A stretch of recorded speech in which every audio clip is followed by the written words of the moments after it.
Hello, my name is Rosanamod, and welcome to the rosanamod podcast. Want to modify your life? That is corny, but I'm going to keep it in there. This variety show brainstorms solutions for everyday challenges, unlocks your secret potential, think outside the box with creative ideas that improve your business and your life. Get inspired with special guests, get motivated with how-to projects for the whole family, and learn that life is too short for anything less than being happy. Laugh with me or at me, it doesn't matter. Somebody's going to laugh.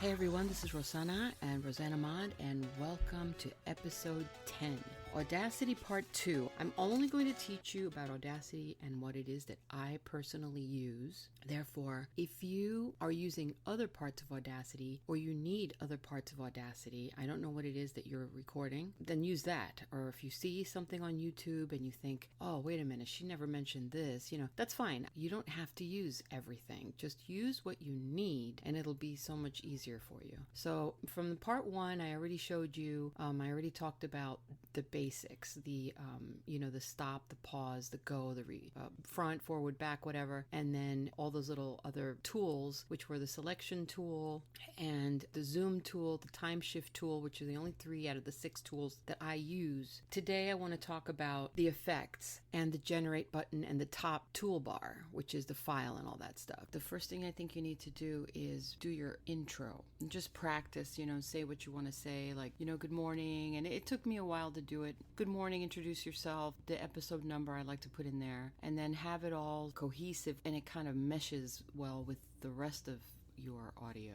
The way to record is clicking on the file and export as MP3. It's going to pop up this little window. It's edit metadata tag, metadata tags. And it's a little window and it says use arrow keys or enter key after editing to navigate fields. And it'll show on the left side, it'll say tag, and then the right side, it'll say value. And the first one says artist name, track title, album title, track number, year, genre, comments, length, whatever. Okay. Now you could just fill that out with whatever you want, but that's going to be the way that you save it into your downloads. So remember, this is going to be in your downloads. So just name it what you want. I mean, I've noticed a lot of people asking, well, how do I label that? Artist name, I put Rosanamod. Track title, I put the title that I want it to be called. So episode 10, Audacity Part 2.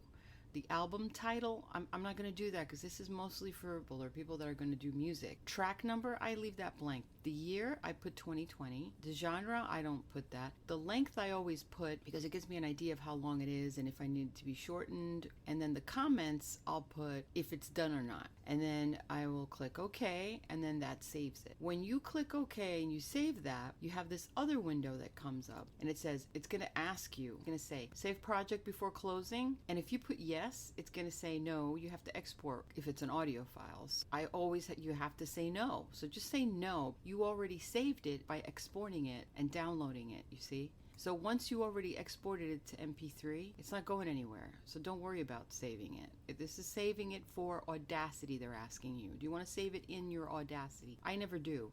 I just export all of my files to my PC and it goes right into my folders on my desktop. If you already have an intro, you click File and you click Import and then you click Audio. So that's going to import the audio that you exported before. Okay, if you understand, import, export. That used to confuse me, but just remember export means you're sending it out and import is you're bringing it in. Okay, so you're importing the audio and then as soon as you click audio, you're going to see it in front of you. When you want to record your actual episode to attach to the intro, you get to click on either the bottom pane, which I explained yesterday, to overlay. So left click on the bottom pane and then you click record. Or you can left click after the intro ends, you click on that, and then it'll just automatically record. Okay, so I did that and I forgot that I wanted to overlay. I'm just going to show you as an example. I can't show you, but I'm just telling you as an example, I did it on purpose. Usually I'll click on the bottom gray pane so that I'll have 2 separate tracks, one on the top and one on the bottom, the top being the intro and the bottom being my recording. That way it'll be up and down, it'll be parallel to each other so that I can move the bottom track and move it to where I want it to be on the intro part. So let's say the music ends with like a drum, and I want the drum sound to be over the first part of my voice. Then I'll be overlaying it that way, okay, visually. And then you play it and you move it around, okay, whatever. Mute and solo, that section right there, when that is highlighted blue, that's what you're working on currently. So anytime you want to make a change, you got to click on the white part of the left pane to make that blue, so that way you know that you're doing it. So this is what I do when I make my bloopers. I will go into the pieces that I don't like after I listen. I'm like, oh, that's a blooper, let's get that out of there. I'll stop with the black square. I'll left click and highlight the section that I want out of there, the blooper. And then I'll left click, edit, cut, and then bring it down. Left click on the gray part of the page on Audacity, right? The screen, the dark gray.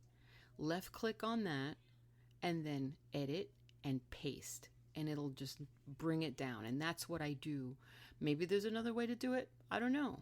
But I know that once I export that as an MP3 file, it's going to mash it all together. So I don't have to worry. It's going to put it all in one place. So sometimes when I have a lot of little sounds that I want to put, like I have the clown horn and I have like, maybe I want to add laughter or something, or the censor bleep or whatever. If I have a lot of tracks and they don't align right so where I can see them all in one page, what I do is I export it if it's halfway done into an MP3. It'll mash it all into one. Then I'll have one huge line to work from, and I can see it all there in one spot. You see? So when I want to add anything new, all I got to do is click on the bottom and do that all over again, import some sounds, add them wherever I want to add them, and you add them by aligning them from the top episode that you have done already into those, electrocardiogram lines. You look for the place that you want it to be, click on play and listen to it. Just play with it. Move it around, listen to it, and you move it around by using the double-headed arrow. So when you're moving it up and down, you're putting it wherever it is that you want it to interject itself into those lines so that they play together, okay? And you can only do that by practice. I'm telling you, I've been playing around with this since September 3rd is when I had my very first podcast, and that was when I started learning this. So I go on YouTube all the time and I pick up little hints here and there. Some people I understand, some people I don't. After that's finished and you did your overlays, like you have your top track, you have your bottom track, then you can add your outro. Now, I wanted to touch on the stereo sounds and all that because I have it set to gain, which is if you hover your mouse over the left pane where, while you're talking or while you're listening, if you go over the left pane where it says new intro, you'll see two buttons, one mute and one solo. That means if you click mute, you're going to completely quiet that entire track. And if you have more than one track, you can listen to the one that's solo. The one that's mute isn't going to play. Then you have your volume control. I have it set at gain plus 0.0 decibels. Sometimes I lower it. For example, if I'm adding a track or if I'm adding music and I don't want the music to overpower my voice or the other way around, I'll lower the volume on that particular track. Okay, so it's really not that hard. And then the left and the right L and R is the stereo, and I want it to be pan in the center so that it's even and it's a stereo sound. I don't mess with the tools and the volume controls too much. The only time I use anything is when you go into the effect button, you're going to see something that says fade in and fade out. I really don't use that very often. It's only if you wanted the music to fade out, if you wanted to stop going from loud to low. But I find that that's not really so necessary if you have the right music. But if you don't have the right music and it's all kind of the same sound and it doesn't end like my intro and outro end, if you noticed, it goes from loud and then it just on its own fades out. I didn't fade that out. That's just the way it was. But if you don't have that, then you can use the fade out. The fade out means it's going to make it smaller. It's going to make it lower. And you can tell because the lines that are recording are going to get smaller. How do you do it? You left click on the part that you want it to get lower. It'll turn white, and then you click on Effect and Fade Out, and it's going to shrink, literally shrink visibly that part. Then you have your Fade In, which is the same, but it's in reverse. If it doesn't work, then maybe it's because you didn't stop. Sometimes I'll pause it, I'll click pause, and then I'll try and change something and it doesn't work. I realize that I have to click the stop black square. That's when I know if I click that, everything will work. So just remember, if you're trying to edit something and it's not working, click on that stop button and it'll work. It'll start working, especially if you're going from the cursor, which is the selection tool F1, and you're trying to move a track around with the time shift tool F5, you're going to need to stop your recording, not just pause it, or it might not work. Okay?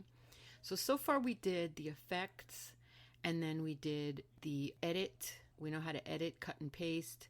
We know how to import and export an MP3 file into our desktop or folders. I would advise you guys to definitely organize your desktop.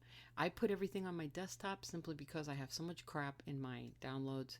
It's easier to find on my desktop. So I just have Podcast 2020, and inside I have all of my little folders organized the way I need to have them, dated and everything the way I want them. And I don't have to mess with my intros or outros. They're already done. They used to be really long. If you listen to my first episode compared to my last episode, you're going to see a big difference in the intro. It's completely short. I also have overlaid my voice onto the music, which I didn't do before, and it sounds better. And even at the end, it sounds better. Okay, well, that's it for today. This is the second part of the Audacity episodes. That's it. I hope you enjoyed this, and talk to you then, and ciao. If you have the little... Coco, what are you doing? Okay, so the decibels is not really at +10. It's at -10 on the voice volume. Yeah, it's -10. I don't know where. And also the selection tool is not an eye, like an eyeball. It's an eye, like a letter I. Why did I say I? Well, because I'm thinking it's an I. Actually, it looks just like a cursor. But some people don't know what cursors are, so I said I, like a letter I. But I didn't. I should have said the letter I. Although is I an eye, or is it really an eyeball? It's an eyeball. I don't know. You can get literal. We can do a whole episode on that.